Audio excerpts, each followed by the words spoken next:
Magandang araw muli sa bawat isa. Nawa ang kapayapaan at biyaya ng ating Panginoong Diyos sa pamamagitan ng ating Panginoong Hesus ang siyang sumaatin sa araw na ito. Sa mga nagdaan ay tinalakay natin ang mga bagay na may kinalaman sa panghinaharap at sa katapusan ng mga kapanahunan. Ito ay nakaugnay sa muling pagbabalik ng Panginoong Hesukristo. Ngayong tayo ay meron ng mga kaalaman patungkol dito. Ano ang dapat ngayon na maging bunga nito sa mga pang-araw-araw na buhay natin bilang mga mananampalataya ng Panginoong Hesukristo?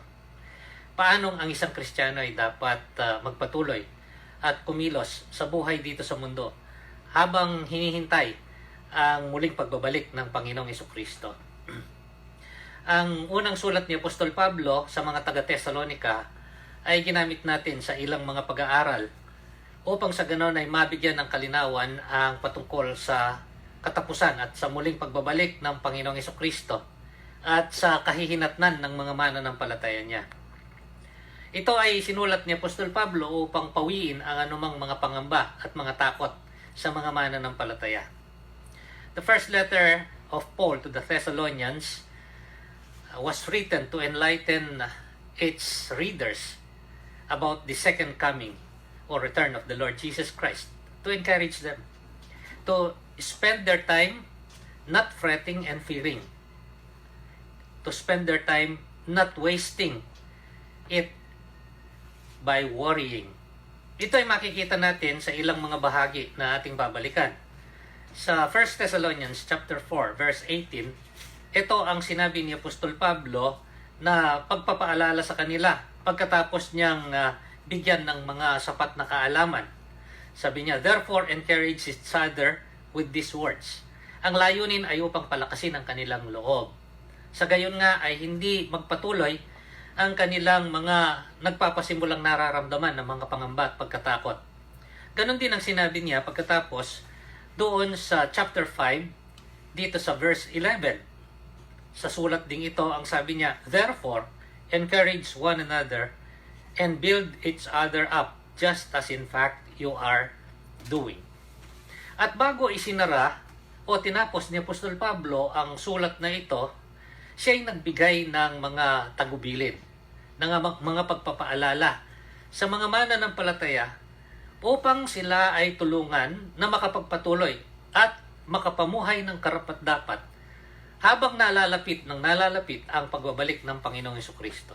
Kagaya ng napag-usapan sa mga nagdaan, walang nakakaalam at nakakatiyak sa eksaktong petsa o sa eksaktong kapanahunan ng pagbabalik ng Panginoon kasama na ng pagtatapos. Maaring ito'y sa kapanahunan natin, maaring ito'y lampas pa ng kapanahunan natin. Sapat ang mga binigay na mga palatandaan at mga kaalaman upang sa ganon ay hindi tayo magkaroon ng mga agam-agam at mga pangamba. Ngayon ay titingnan natin ang dalawang bahagi ng sulat na ito, ang pasimulang bahagi at ang pagtatapos na bahagi. Dahil yung turo patungkol sa katapusan, patungkol sa pagbabalik ng Panginoong Hesukristo, ay dapat may kaugnayan sa pamumuhay ng mga tao, ng mga mananampalataya ng Panginoong Hesukristo, habang ito ay hindi pa nangyayari. Ating babasahin ang unang kabanata ng sulat na ito, 1 Thessalonians chapter 1, at yung huling bahagi ng huling kabanata, 1 Thessalonians chapter 5, verses 12 hanggang 28. Ito ay patungkol sa isang mensahe na tinawag kong Christian Conduct as Christ's Coming Gets Closer. Ang uri ng pamumuhay, kilos at gawa ng isang mananampalataya ng Panginoong Hesukristo habang papalapit ang kanyang pagbabalik. Basahin natin itong dalawang bahaging ito na siyang pagbabatayan ng ating talakayan sa araw na ito. 1 Thessalonians chapter 1. Ito'y binubuo ng 10 talata. Paul, Silas, and Timothy, to the church of the Thessalonians in God, the Father and the Lord Jesus Christ, grace and peace to you. We always thank God for all of you, mentioning you in our prayers.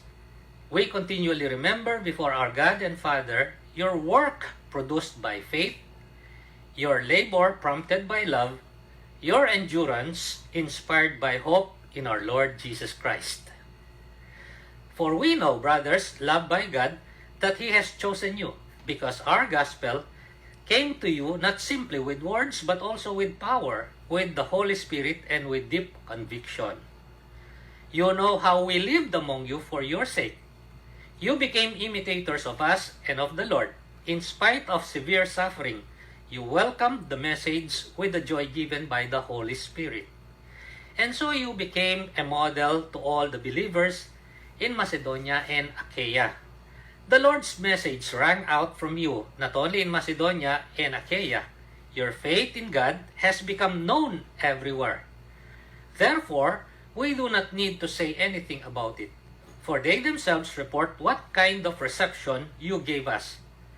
They tell how you turned to God from idols to serve the living and true God, and to wait for His Son from heaven, whom He raised from the dead, Jesus, who rescues us from the coming wrath.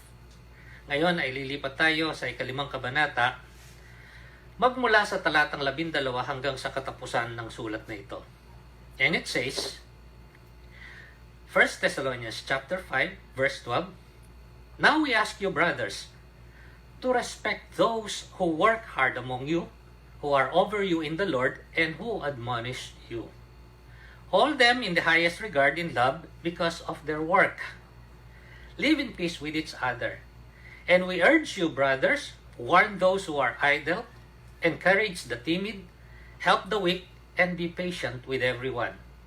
Make sure that nobody pays back wrong for wrong, but always try to be kind to each other and to everyone else. Be joyful always. Pray continually. Give thanks in all circumstances, for this is God's will for you in Christ Jesus. Do not put out the Spirit's fire. Do not treat prophecies with contempt. Test everything. Hold on to the good. Avoid every kind of evil. May God Himself, the God of peace, sanctify you through and through. May your whole spirit, body, and soul be kept blameless at the coming of our Lord Jesus Christ. The one who calls you is faithful, and He will do it. Brothers, pray for us. Greet all the brothers with a holy kiss. I charge you before the Lord to have this letter read to all the brothers. The grace of our Lord Jesus Christ be with you. Napakaganda ng kabuuang nilalaman ng aklat na ito o ng sulat na ito. Ngunit sa umagang ito ay titingnan natin ang unahang bahagi at ang hulihang bahagi. Pagkatapos tinalakay natin nung mga nagdaan, ang nasa kalagitnaan nito patungkol sa pagbabalik ng ating Panginoong Hesukristo. Dito ay meron dalawang bahagi ang aking ibabahaging mensahe.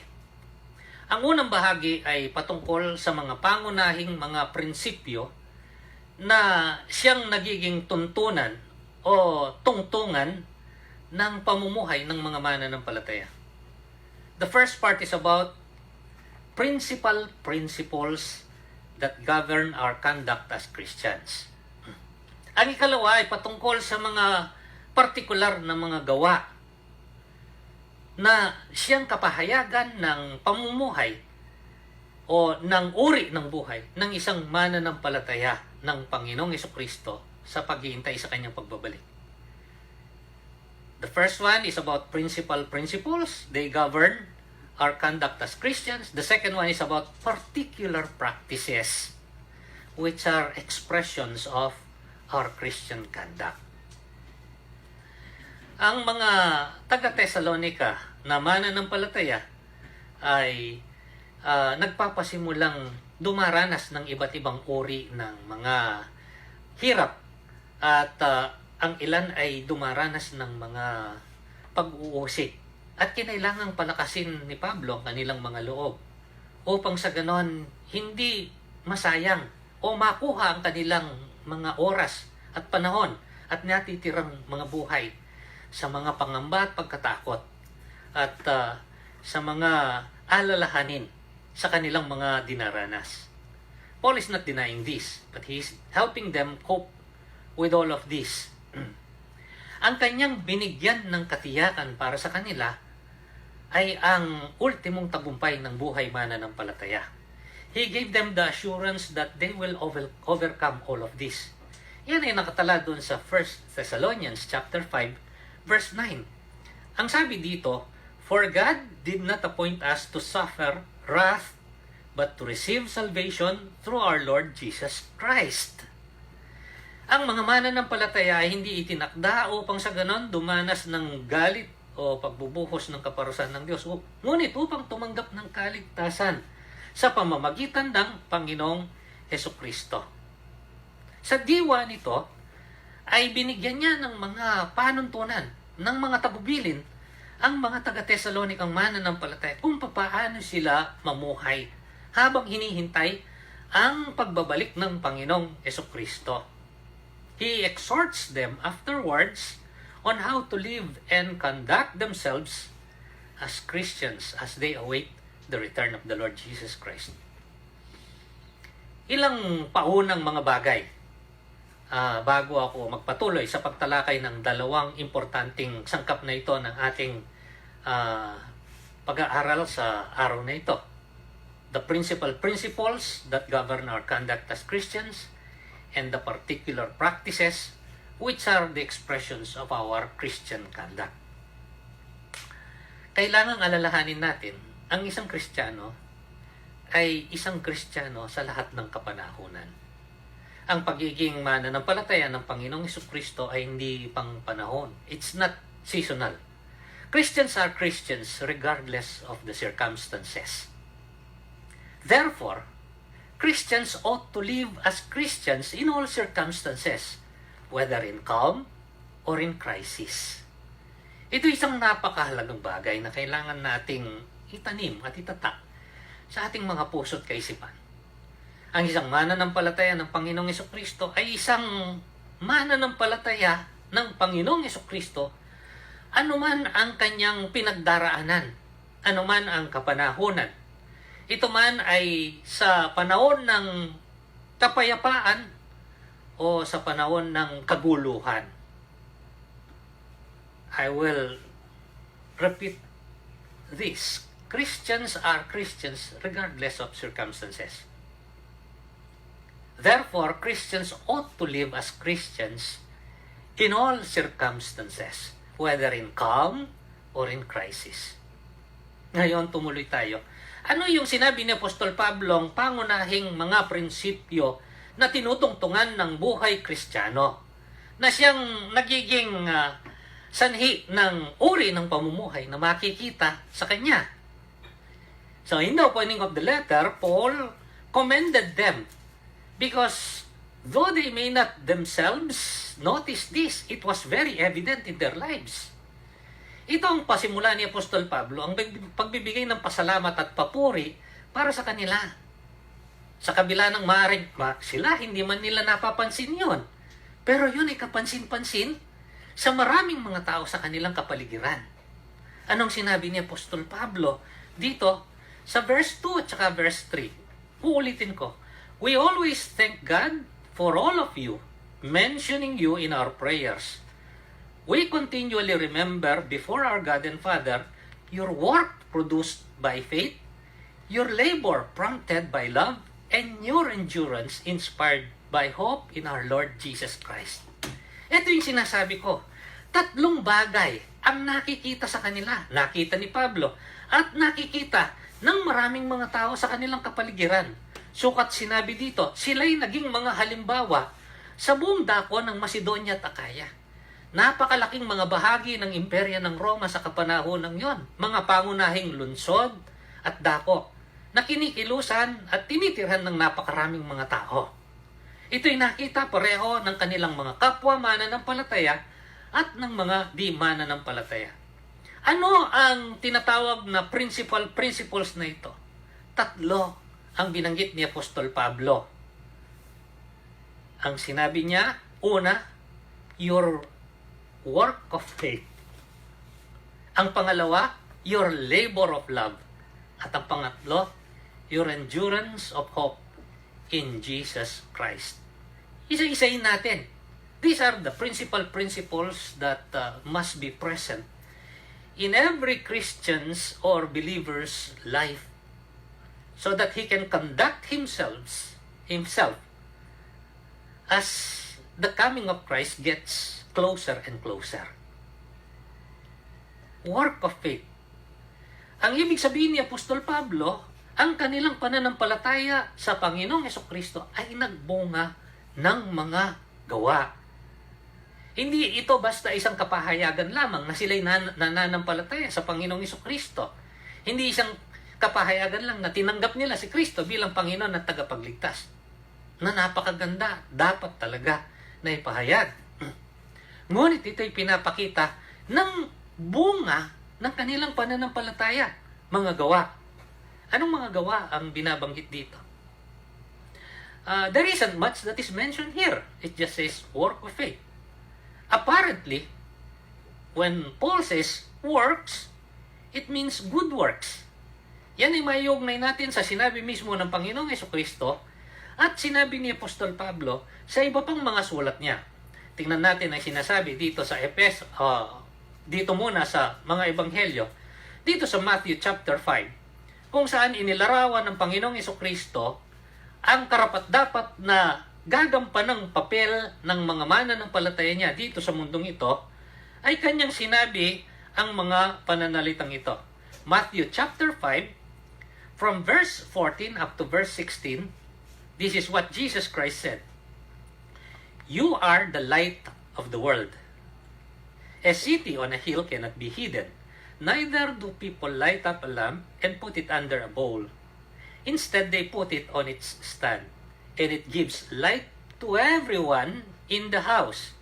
Verse 16, ito yung kahulugan na ibinigay niya. In the same way, let your light shine before men, that they may see your good deeds and praise your Father in heaven. Kaya ito, pag sinabi ni Apostol Pablo na nakikita ang inyong mga gawa, bunga ng pananampalataya, ang ibig sabihin dito ay mga mabubuti nilang mga gawa. Ang sabi ng Panginoong Hesukristo, ang Kristiyano ay dapat magpakita ng kanyang mabubuting mga gawa. Ito ay ang pagliliwanag ng kanyang buhay upang purihin ang Diyos na nasa langit. Hindi lang yon ang sabi ng Panginoong Hesukristo dito sa kanyang sulat sa mga taga-Epeso. In Ephesians, the 2nd chapter, verses 8 to 10, etong sabi ni Apostle Paul, for it is by grace you have been saved through faith, and this not from yourselves, it is the gift of God, not by works, so that no one can boast. For we are God's workmanship, created in Christ Jesus to do good works which God prepared in advance for us to do. Kung minsan, pag binasa ng iba ito at hindi kinumpleto, yung 3 talata ay parang nakakalito. Sinabi ni Apostol Pablo, ang isang mananampalatay naligtas sa pamamagitan ng pananalig dahil sa kagandaang loob ng Diyos, hindi ng kanyang sariling gawa. Ito'y regalo ng Diyos. Upang sa ganun walang makapagmalaki. Ngunit, siya ay naligtas at gawa ng Diyos sa pamamagitan ng Panginoong Hesukristo upang siya ngayon ay makagawa ng mga mabubuting gawa na inihanda ng Diyos noon pa man. Christians are saved through faith, and faith is evidenced by good works. The good works it produces in their lives, whether in good times or in bad times. Ito ang isang palatandaan ng isang tunay na buhay ng mananampalataya. Work of faith. Kahit si Apostol Pablo sa kanyang pagsulat sa isa sa kanyang mga kamanggagawa, si Titus sa chapter 3, ganito rin ang kanyang sinabi. Dito sa verse 4 hanggang verse 8, pakinggan ninyo. Kamukha ng sinabi ni Apostol Pablo doon sa Ephesians chapter 2 verses 8 to 10. Sabi niya dito, but when the kindness and love of God our Savior appeared, He saved us, not because of righteous things we have done, but because of His mercy. He saved us through the washing of rebirth and renewal by the Holy Spirit, whom He poured out on us generously through Jesus Christ, our Savior. So that, having been justified by His grace, we might become heirs, having the hope of eternal life. Sabi niya sa verse 8, this is a trustworthy saying, and I want you to stress these things. Gusto ko na idiin mo ang mga bagay na ito, so that those who have trusted in God may be careful to devote themselves to doing what is good. Upang sa ganon, yung mga nagtiwala sa Diyos ay maging maingat at masigasig sa paglalaan ng kanilang mga sarili sa paggawa ng mga kabutihan. These things are excellent and profitable for everyone. Mga bagay na mabuti at kapaki-pakinabang para sa lahat, sa kanila at sa iba. This is the first of the principal principles that govern the conduct of a Christian. Work of faith. Ano man ang kapanahunan, dito ibinubuhos at inilalaan ng isang Kristiyano ang kanyang buhay, ang kanyang panahon sa paggawa ng kabutihan na ibinubungan ng kanyang pananampalataya. Ang pangalawa, labor of love.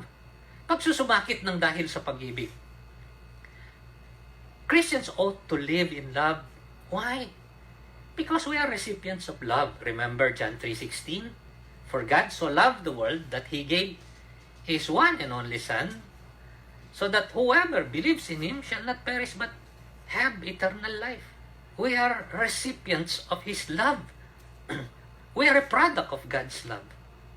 Ang mga mananampalatayang nasa Thessalonica ay nakitaan ng kanilang pag-ibig sa pamamagitan ng kanilang pagsusumakit. Love was evident because it produced labor. Anong ibig sabihin ng labor? Pag sinabi nating labor, there is an exertion of effort.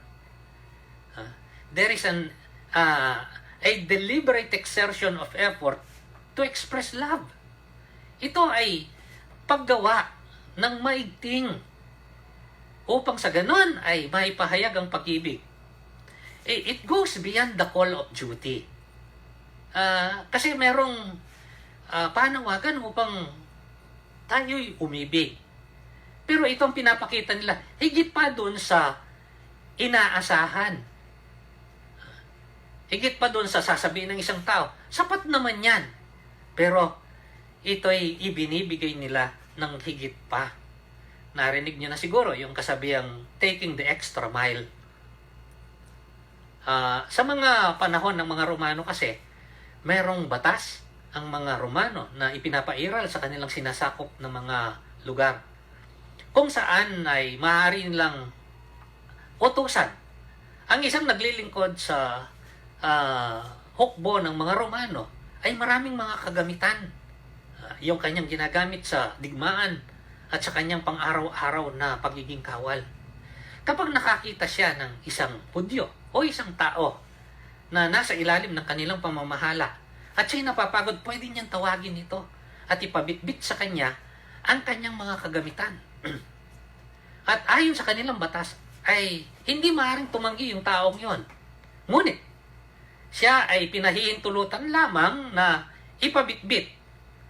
Yung kawal ay pinahihintulutang ipabitbit yung kanyang kagamitan doon sa tao ng 1 milya lang. Pagkatapos pwede na niyang ibagsak siguro yung pinabibitbit sa kanya. At humanap naman ng ibang bibitbit na uutusan yung kawal. Dito nanggaling yung kasabihang taking the extra mile. The extra effort. One that goes beyond the call of duty. Ito yung nakita sa mga taga-Thessalonica. Labor of love. Ito yung nakita sa mga mananampalataya doon. Maaaring hindi man nila napansin.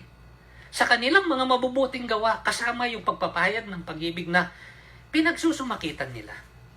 At ang ikatlo, endurance of hope in the Lord Jesus Christ.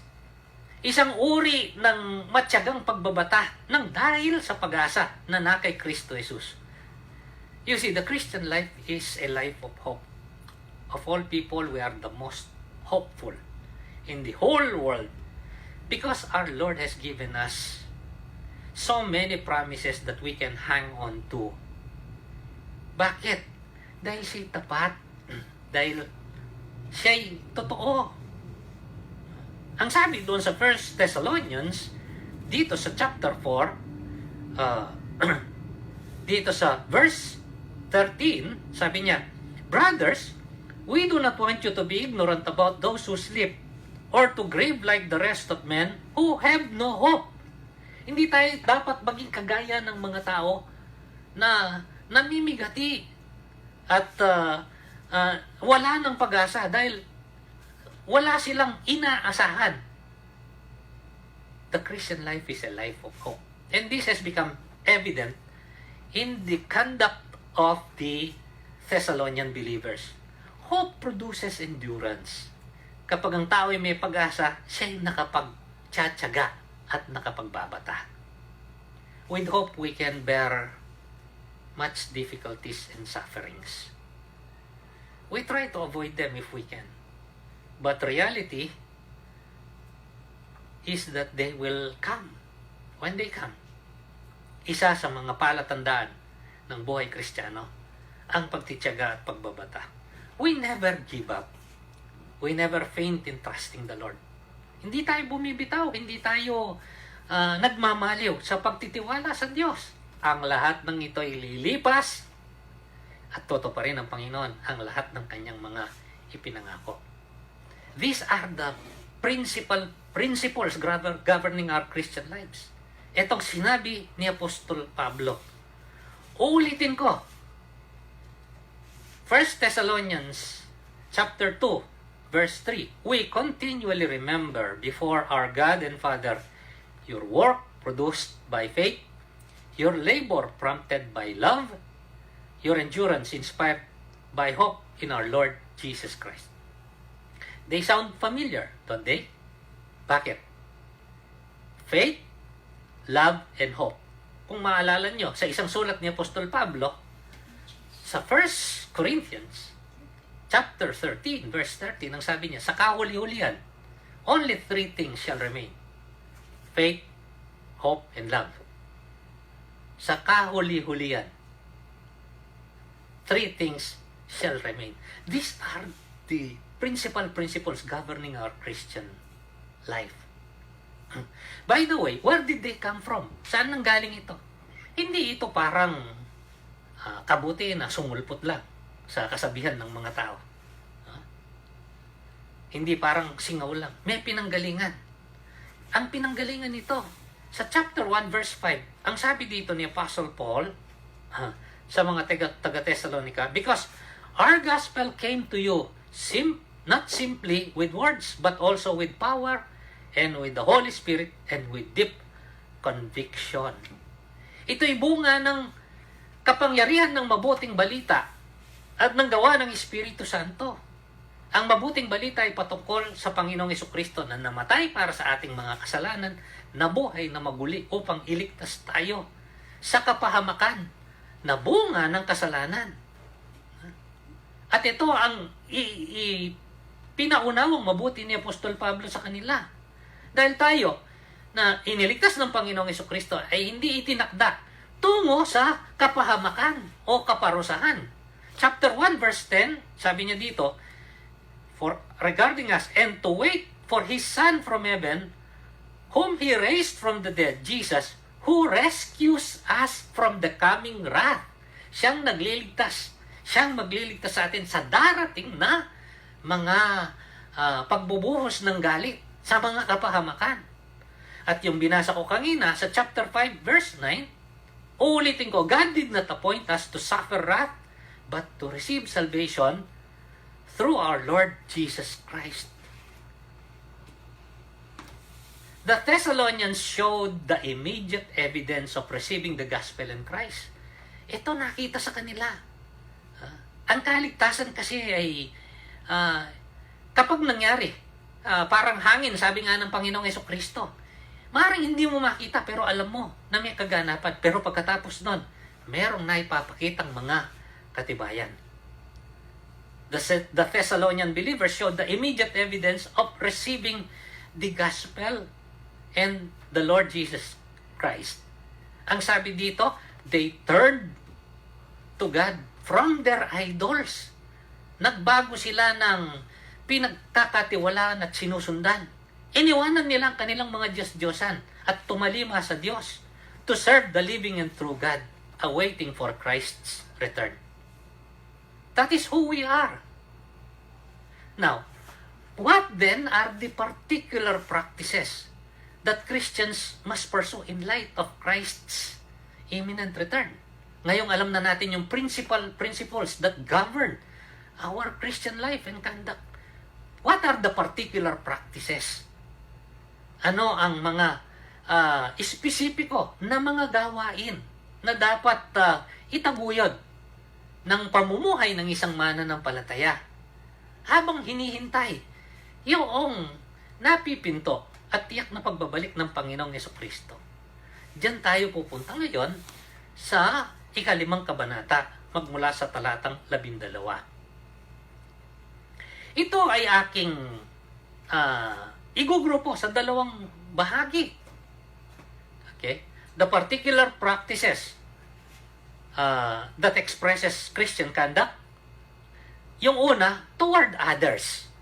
Yung may kaugnayan sa ating kapwa, sa mga nakapalibot sa atin, mananampalataya at di mananampalataya.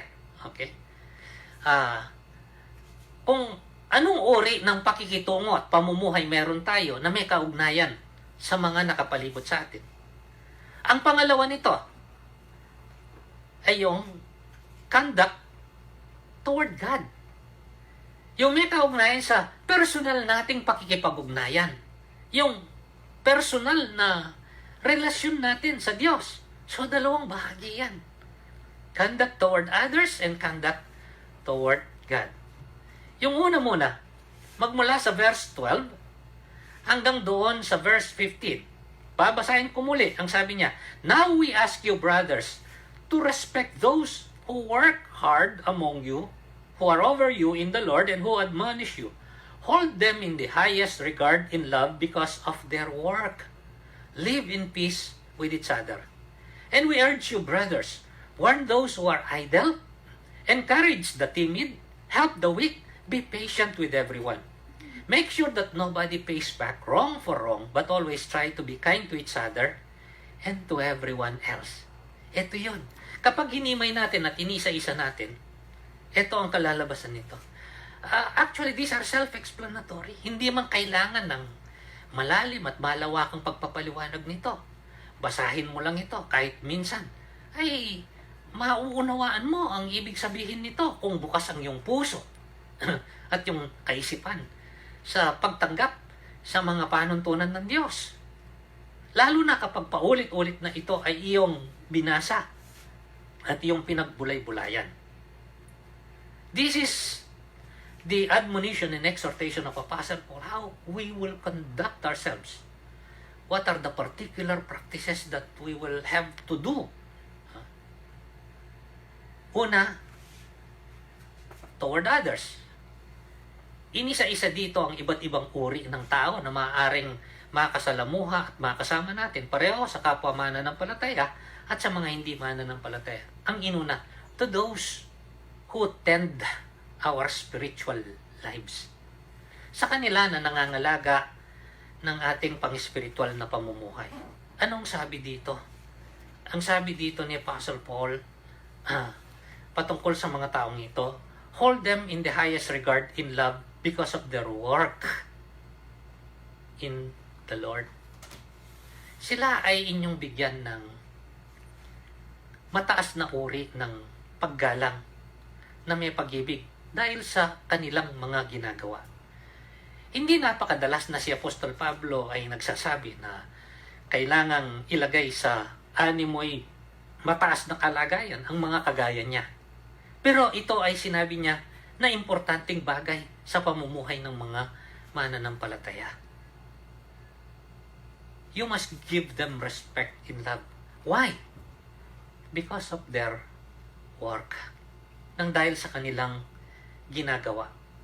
Dahil ito'y gawa na iniutos ng Panginoon. Gawa na tinawag ng Panginoon para kanilang gampanan. Si Apostol Pablo ang nagbigay ng isang napakalinaw na larawan nito. Kasi baka magkamali tayo kung anong uri ng gawa ito. Itong sinasabi, dito sa 2 kabanata ng sulat ding ito, sa 5 talata hanggang sa 12 ay nagbigay mismo ng patotoo si Apostol Pablo. Ang kanyang ginamit na halimbawa, mismo ang kanyang sarili. 1 Thessalonians chapter 2, from verse 5 up to verse 12, ito ang kanyang sinabi. At ito naman ay nakikita nila. Ang sabi niya, you know, we never used flattery, nor did we put on a mask to cover up greed. God is our witness. Alam niyo, hindi kami gumamit ng pambobola. At hindi namin pinagtakpan o gumamit ng maskara upang kami lang ay maging sakim. Ang Diyos ang aming patotoo, sabi niya. We were not looking for praise from men, not from you or anyone else. Ang hinahanap namin ay hindi papuri ng tao o ng sino paman. As apostles of Christ, we could have been a burden to you. But we were gentle among you, like a mother caring for her little children. Bilang mga alagad, pwede naman kaming magpabigat sa inyo. Pero hindi namin ginawa yon. Naging maamo kami sa inyo, parang isang ina na nangangalaga sa kanyang mga maliliit na anak. We loved you so much that we were delighted to share with you not only the gospel of God, but our lives as well, because you have become dear to us. Ibinahagi namin sa inyo, hindi lang ang ebanghelyo, kundi ang aming mga buhay dahil minamahal namin kayo. Surely you remember, brothers, our toil and hardship. We work night and day in order not to be a burden to anyone while we preach the gospel of God to you. Alam niyo ang mga pagpapagal namin, araw, gabi, sabi niya, nagtrabaho kami. Upang sa ganun, hindi kami maging pabigat at pasanin sa inyo habang kami nangangaral ng mabuting balita. You are witnesses, and so is God, of how holy, righteous, and blameless we were among you who believe. Ipinamuhay namin ang kabanalan, ang katuwiran, at ang kalinisan. Nakita niyo yan. For you know that we dealt with each of you as a father deals with his own children. Para kaming ama na nakikitungo sa mga anak. Verse 12, encouraging, comforting, and urging you to live lives worthy of God who calls you into His kingdom and glory. Pinalalakas ang loob, inaaliw, at inuudyukan para mamuhay ng karapat-dapat para sa Diyos na tumawag sa atin sa Kanyang kaharian at kalwalhatian. Ito ang testimonya ni Apostle Paul. Kaya sabi niya sa kanila, you should hold these people with respect and love because of their work. As Apostle Paul described, this is how I and many others should conduct ourselves because we were given trust to care for God's people. We ought to be ashamed if we do not live this kind of lives as called by God. Ako po, at ang iba pa na inatasan ng ganito, ay dapat mahiya at magiging kahiya-hiya kung hindi pinapamuhay ito. At pagkatapos ay hinihingan, inaatasan at inuudyukan ang mga pinangangalagaan upang mamuhay ng kagaya nito. And Paul say, I'm glad you became imitators of us. Walang pagyayabang si Apostol Pablo, kundi kasiyahan. Na nakapagpakita siya ng mga halimbawa upang maaaring pamarisan. Dahil ang kanyang pinamarisan ay walang iba kundi ang Panginoong Jesucristo. Kaya siguro inuna ni Apostol Pablo ito. Our conduct towards others, to those who tend to our spiritual lives, give them respect and love because of their work. To those who are idle, yung mga tamad, yung mga walang ginagawa, anong sabi niya? Balaan sila. Bakit? Kasi sila'y nagpapabigat sa kanilang mga kapwa. yung mga nasisiraan ng loob, yung mga nadi-discourage. Anong sabi ni Apostol Pablo? Aliwin nyo sila. You comfort them. Encourage them. Yung mga nanghihina, anong yung gagawin? Tulungan nyo sila. Habang sila'y walang kalakasan. Dahil maaaring merong mga pagkakataon, sino man sa atin ay makaranas ng kahinaan o hina sa isa o ilang aspeto ng buhay. At sa kapanahon ng yon, sino ang gagamitin ng Diyos para sa ating pagpapalakas, ang ating mga kapwa mananampalataya.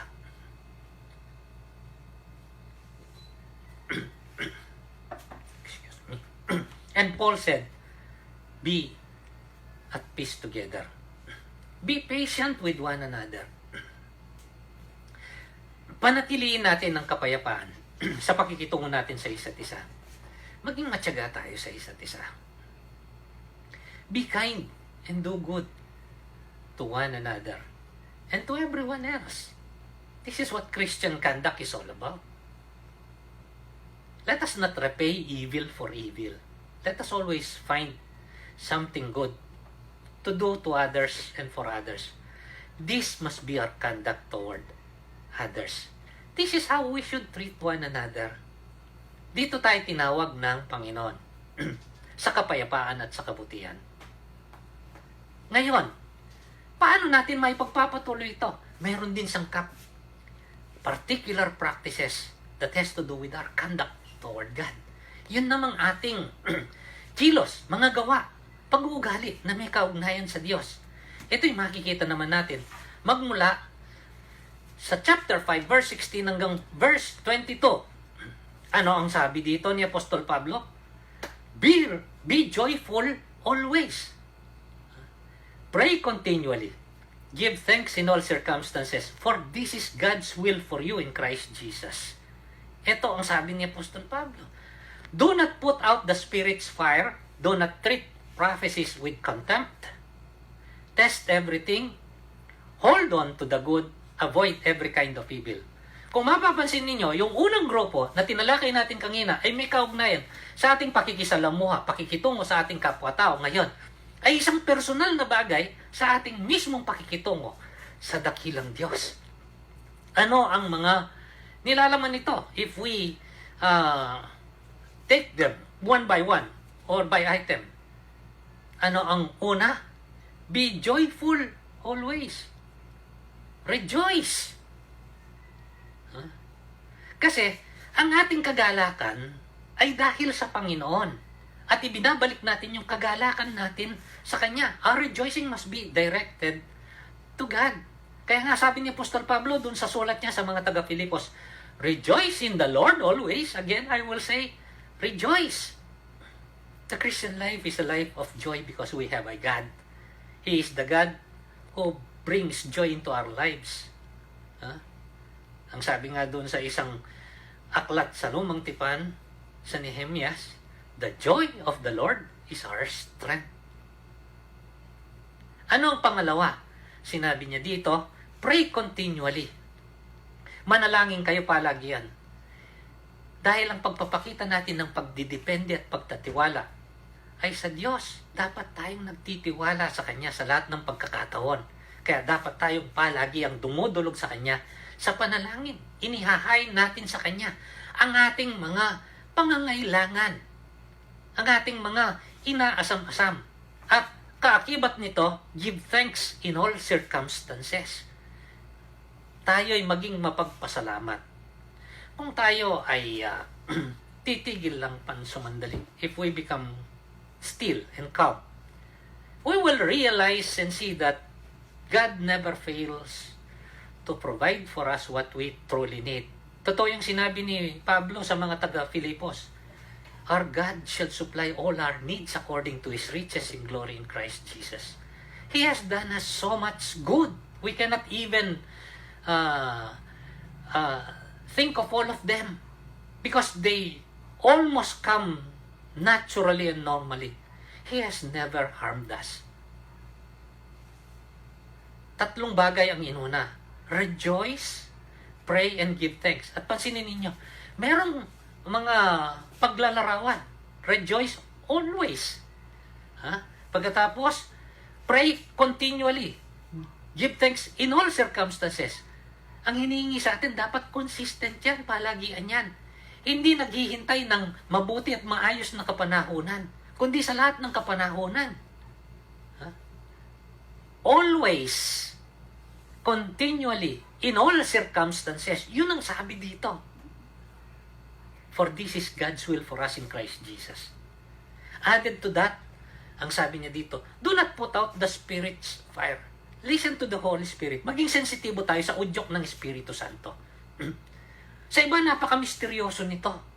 Parang kailangan merong mga kamangha-mangha, kahindik-hindik na mangyayari bago maramdaman. Hindi.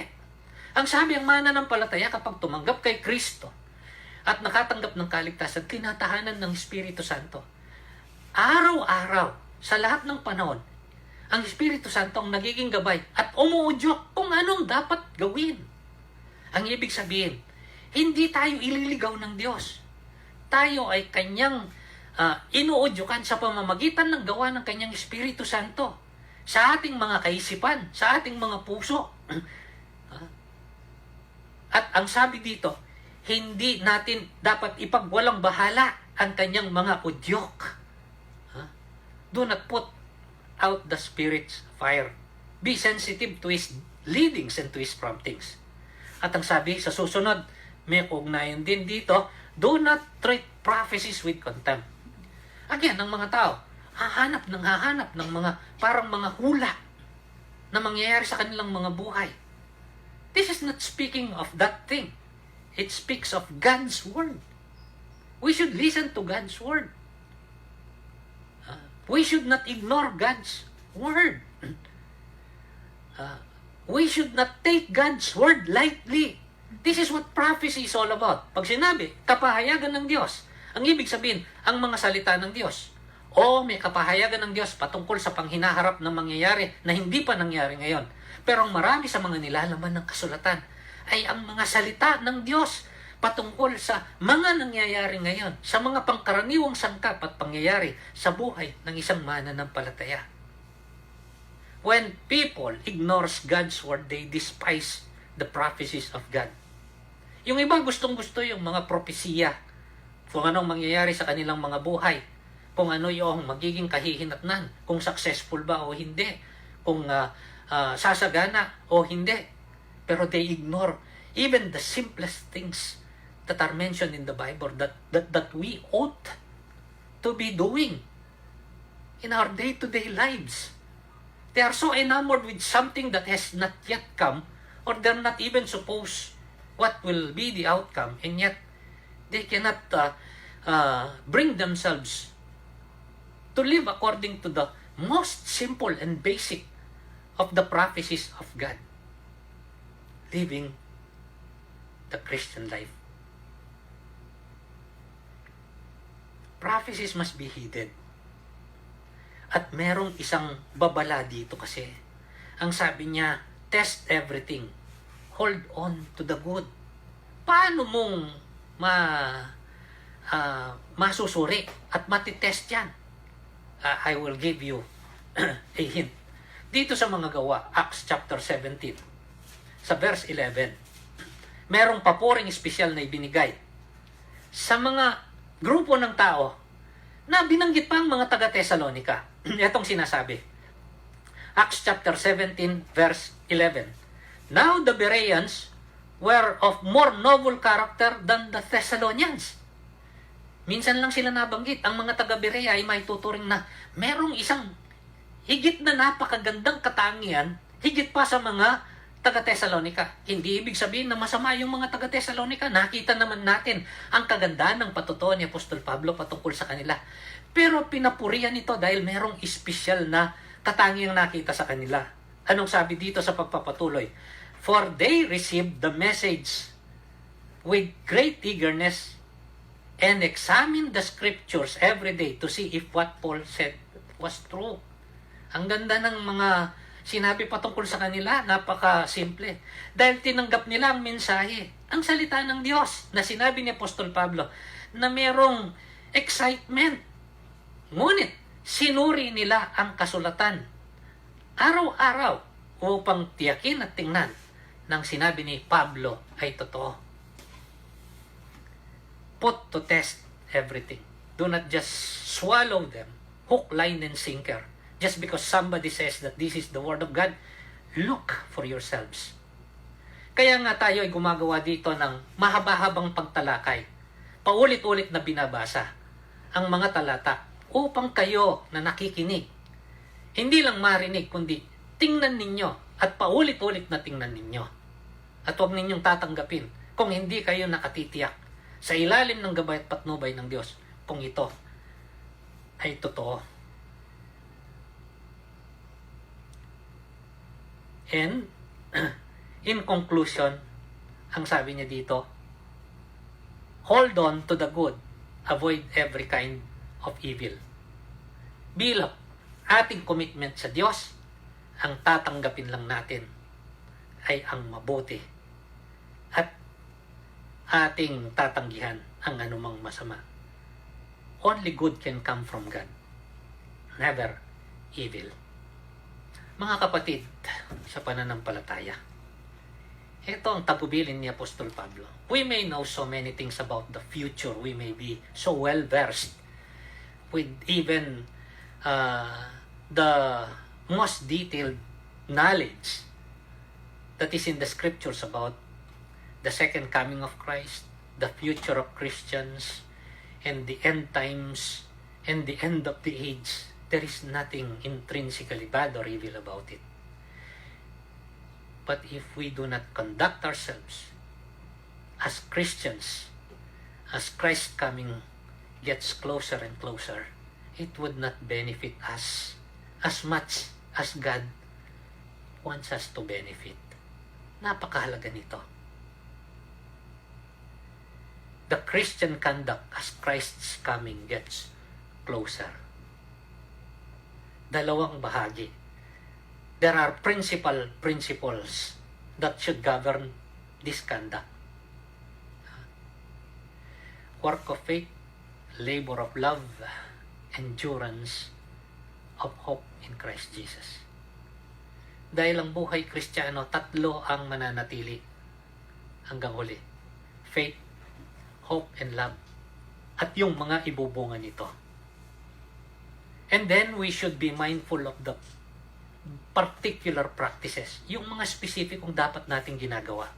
Our conduct toward others and our conduct toward our God Himself.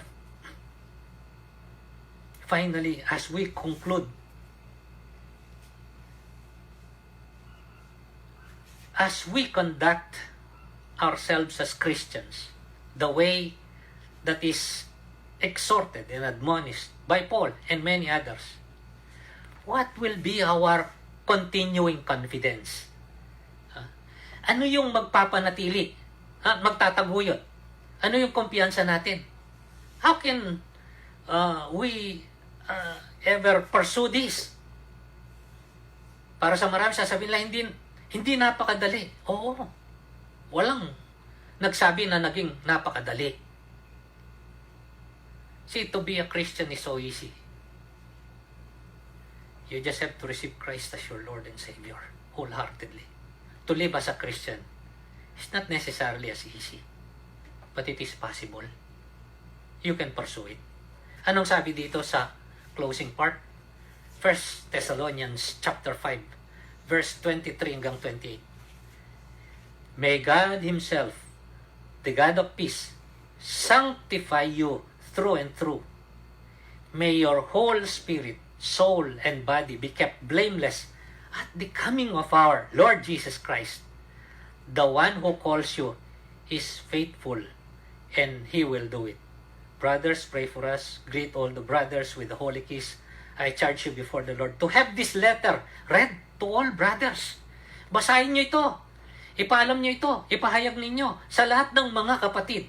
The grace of our Lord Jesus Christ be with you. What shall sustain us?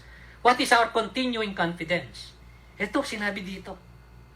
Because our God, the faithful and true God, shall sustain us Our God, the true and faithful God, shall sanctify us. Our God, our true and faithful God, shall save us to the utmost. Hindi magkukulang ang Diyos. Magkulang man tayo sa bahagi natin, ang Diyos na pinagkatiwalaan natin kailanman ay hindi magkukulang sa kanyang ipinangako. Itong sinabi ni Apostle Paul sa Philippians chapter 1 verse 6, being confident of this, that He who began a good work in you will carry it on to completion until the day of Christ Jesus. Tayo ay manalangin at magpasalamat sa Diyos. Dakilang Diyos na tapat at totoo, puspos ng kabutihan, ng biyaya, ng pagpapala. Maraming salamat po. Maraming salamat po. Hinango mo po kami sa lumang pagkatao at lumang buhay at dinala sa isang bagong pasimula. Dadaan man kami sa iba't ibang mga karanasan, ang bagong buhay namin bilang mananampalataya ay mananatiling palagiang siya pa rin. Tulungan mo po kami upang sa panahon man ng katahimikan at sa panahon ng kaguluhan, maipamuhay namin ang buhay na ito. Salamat po, Diyos, sa iyong saganang biyaya, sa iyong kapangyarihan na kumikilos sa aming mga buhay. Tulungan mo po kami at akayin sa pamamagitan ng iyong Espiritu Santo sa bawat hakbang upang kami ay tumahak sa landas na iyong inihanda, that we may conduct ourselves the way that you desire, that is worthy of our calling, O God, that we may treat one another with goodness and kindness, with love, with respect, O God, with much patience, that we may devote our dedication and our commitment to you, O Lord, that we may always come to you rejoicing, giving you praise and thanks, and asking because we depend on you, O God. Always listening to your word, O God, and careful that we may not be misled or deceived. And we know that your blessing will always be with us. This we pray and give you thanks for. In the name of our Lord Jesus Christ. Amen. Magandang araw po. Palain tayong lahat ng ating dakilang Diyos.